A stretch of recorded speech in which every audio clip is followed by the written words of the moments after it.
Good morning, everybody. Welcome back to Knuppe Ranch. So this morning, we've kind of got some warm weather again. It's supposed to be like upper 20s today, upper 20s, lower 30s, something like that. But the wind's supposed to blow, so it's still going to be kind of cold. But it's way better than the last time I talked to you guys, and it was, you know, negative 20. So it'll be a pretty nice change, have some warm weather here. So we just started the Bobcat and got it pulled out of the garage. Gonna start feeding these calves. We still haven't gotten any calves bought, which is kind of disappointing. We all kind of hoped we'd have some by now, but we don't. So, but I guess it kind of is what it is. He's that order buyer for us. He's still working on trying to get us some. So it's not like he's completely gave up, and we haven't completely gave up yet. But we're just kind of hoping that some later season kind of deals come through the ring now, that he can get us some smaller bunches bought, and we can piece together the amount of calves that we want. So we're just still kind of waiting on that, but for now we're just kind of feeding these cows. This middle pen, we're actually going to be getting rid of them. They're open cows. We're going to be getting rid of them on Tuesday, like 3 days from now, 2 days from now. So these guys will be gone, and then all we'll have to feed is our steer calves here coming up pretty soon. So we're gonna go ahead and start feeding these and get some waters broke open and all that good stuff. So come along with us. So check out how much ice is in this water tank.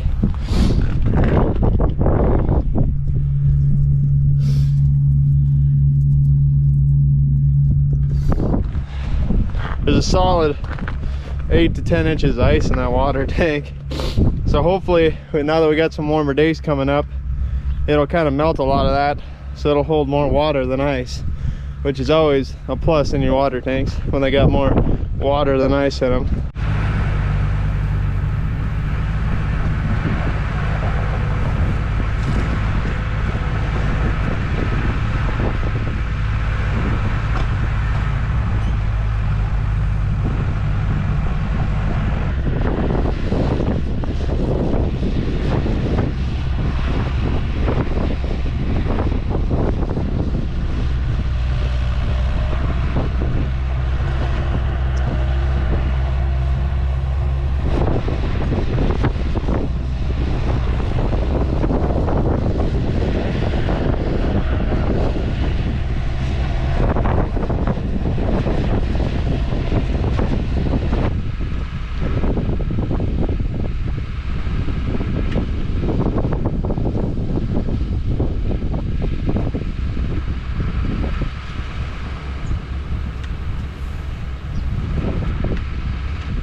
So we're still giving the same amount of grain to this middle pen, but we've upped it for that south pen of our steer calves. We've upped it to 12 pails now. So we roughly figure that they're getting about 5 pounds of grain per head.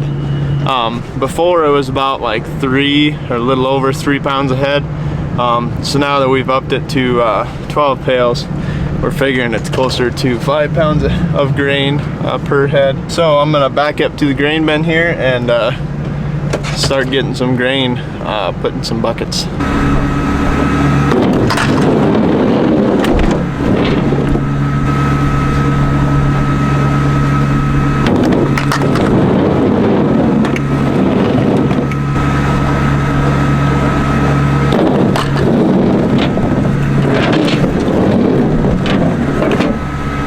Waiting for Dad to finish feeding his ground hay in this south pen here,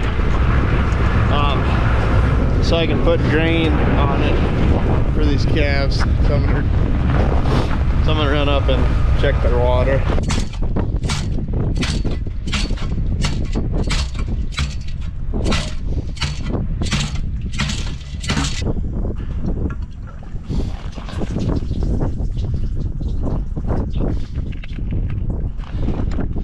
So on these warmer days like this, today, like when it's gonna get upper 20s, lower 30s, we'll actually turn the water on in these feedlots, and we'll let it run pretty much all the day. We'll let it run from the morning till probably like 1:30 or 2 in the afternoon. Then we'll top it off and let them drink overnight. But as long as we long as you get like the right little bit of water pressure coming out of the hydrant so that it don't overrun or overfill the tank, and so that it don't leave it too low, you know. We don't want it to run too fast, don't want it to run too slow. We want it to run just right, so that these calves can come drink throughout the day, and that keeps that water level high for them.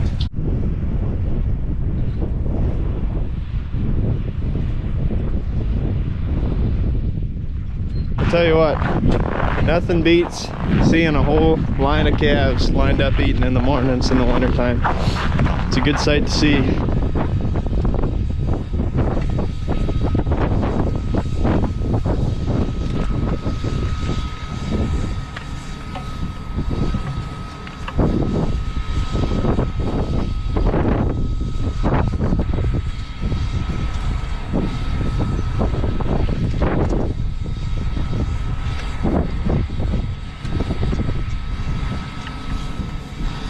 So these calves look a little confused and upset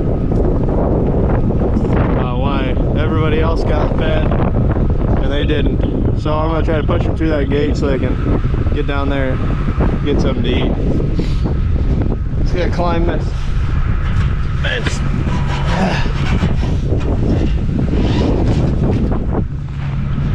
Ah, cubes. Side cubes. Side cubes.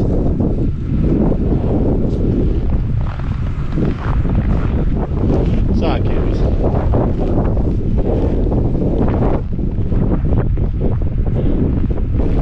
Side cubes.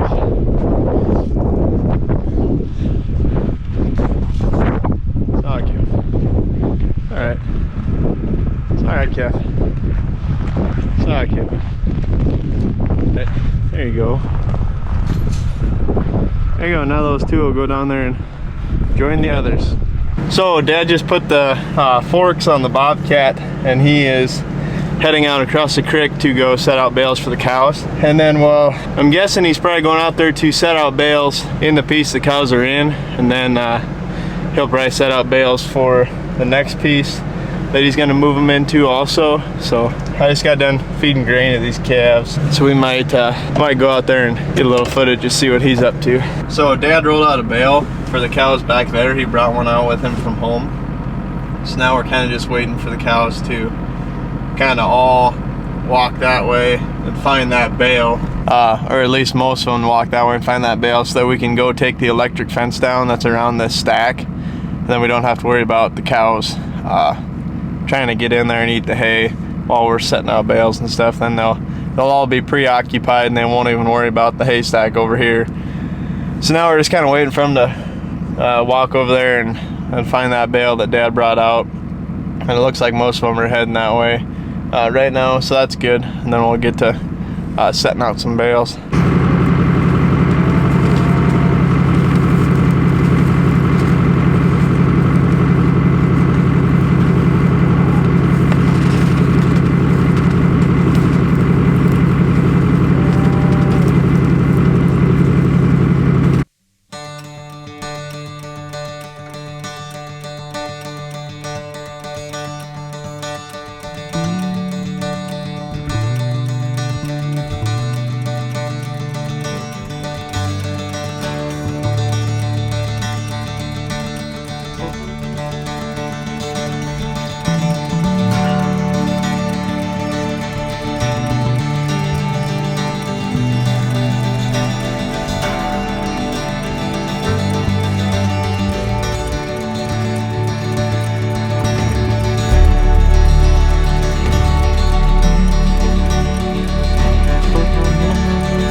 So I wanted to stop here and show you guys kind of what it looks like when the cows are done eating a bale that we set out, like a whole bale when we're doing our bale grazing thing. I wanted to show you guys what it looks like when they're done. So as you can see, this circle right here, so there's a bale sitting right in the middle of this, and as you can tell, we've had really good luck with the bale grazing where the cows clean up pretty much all of the bale, and it helps that it's been cold, that they clean up the bale too. But even when it's moderately warm, I mean, we've had really good luck with them cleaning up the bale, you know, all of it. When it's in a bale like that, they can't bed down in it as easy, so they don't waste as much of it laying on it. They eat a lot more of it. And then the other thing that we're also looking for when we're bale grazing is, you see all this manure? So all of the manure and the urine, them cows will just stand around that bale for hours eating on it, just like they're doing over there. And all of their manure and all of their urine will pile up in that circle there, so then that circle then creates what's called a biological hotspot. And that biological hotspot just means that there's a lot more fertilizer and everything concentrated down into one smaller piece of ground, so that this piece of ground right here where this bale was sitting, it'll probably do better than a piece of ground that's 20 feet away that didn't have the bale sitting on it, just for the fact that there's a lot more manure and a lot more urine, a lot more fertilizer here for that grass to really kind of take off and help that. So what our goal is by bale grazing is we're just going to keep setting out bales and bale grazing. Then every time you set out a bale, we just put it in a new spot, so then eventually, you know, we've got all these little biological hotspots everywhere on these fields. I mean, as you can tell, there's one here, one there, one there, there's one there, there's one right there, one past that one over there, there's some over there, there's some way over there. You can see all them circles. I wish the wind wasn't blowing so bad today, so I could take my drone up and show you guys from the air. But so someday when the wind's not blowing, I'll take my drone out here and I'll show you guys from the air what all them little circles look like from the air, and then it'll kind of give you a better idea of just the random placement of the bales. You know, we're not placing them in any certain spot at any certain time or anything like that. They're all just random placement, and we're just slowly moving across. And we do this in all of our winter pastures here at home that we winter our cows on. And then setting out bales like that, bale grazing, also gives us the opportunity to, you know, we can start a tractor like once every 2 weeks, and we can go out and spend like 4 hours in the morning setting out bales, setting out like 2 weeks worth of bales. And then all we have to do is just, when the cows finish one pasture, open the gate, let them into the next. Then they finish that one, open the gate, let them into the next. So it helps us out a lot because we don't spend nearly as much time feeding the cows. We save money on diesel fuel, and so yeah, we've seen, and we're improving the ground as we're doing it. So we've seen a lot of improvements. We've seen a lot of positive things. And then one of the other good things about bale grazing is that when the wind's blowing pretty good and it's cold, them cows will get around that bale and they'll all just be kind of huddled together side by side around that bale, and they're pretty warm in there, and them bales kind of create little wind breaks for them as well. So it's something that we've been doing, man, I don't know how long we've been doing it, probably four years for sure, maybe longer than that. We've been bale grazing, and we've seen improvements, and we're liking what we're seeing, so we're still continuing to do it. So yeah, just thought I'd share that with you guys so you can get kind of a little better insight of what we do with our cows, because every day you see what we do with our calves, feeding them in the feedlots, but the cows are obviously different. So Dad said he plugged in the tractor this morning to go out and feed hay to the cows, but he said that it didn't. He said usually you can kind of hear it, like when it first starts you can hear it get warm, but he was worried it wasn't working, but it's working. Feel around this, see this is the plug-in for it, so we can feel around this little silver thing, and it definitely feels warm. But we already went out with the Bobcat and set out bales, so I'm just going to go ahead and unplug it because shouldn't need it now. But that's a good thing. At least we know it's working. I was kind of worried that it wasn't, because it's nice to plug that tractor in so it starts a little easier. So on our way back in from feeding the cows, Dad and I both kind of noticed that there's not really a good spot of ice open for the cows to drink, and they look pretty thirsty. So we come back down with an axe. We're gonna chop them open a hole so they can drink.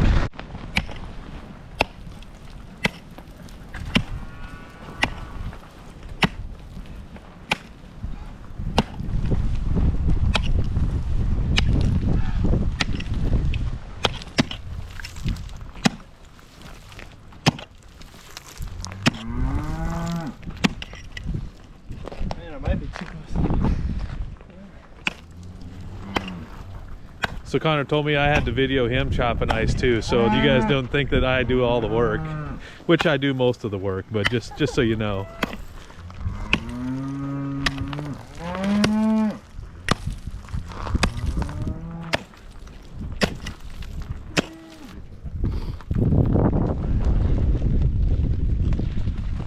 There you go, Dad. You can carry the light half. Alright, so luckily we was able to break open like 3 holes for the cows to drink before I broke the axe. So we'll probably have to go check them tomorrow too and do that, because it'll still get cold tonight, and it's really not supposed to get above freezing today. But the sun's shining, so that helps things always. But we'll go back out there tomorrow and check it too. We'll probably have to chop a little more ice tomorrow. We got another axe, so that's good. But Dad and I was kind of sitting there figuring, and we figured that with the holes we got open, 4 cows can drink at one time right now.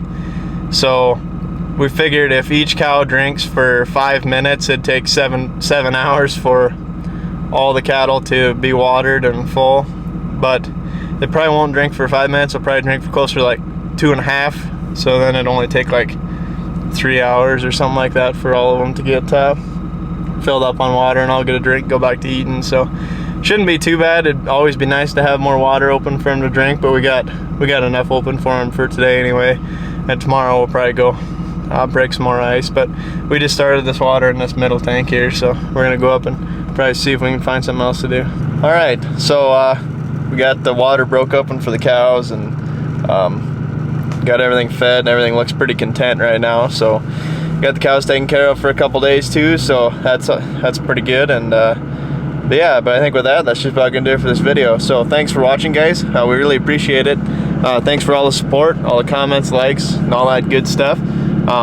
If you're new here, remember to hit that subscribe button, and we got new videos that are gonna pop up here on the screen any second, so go check them out also. But yeah, as always, we'll catch you in the next one.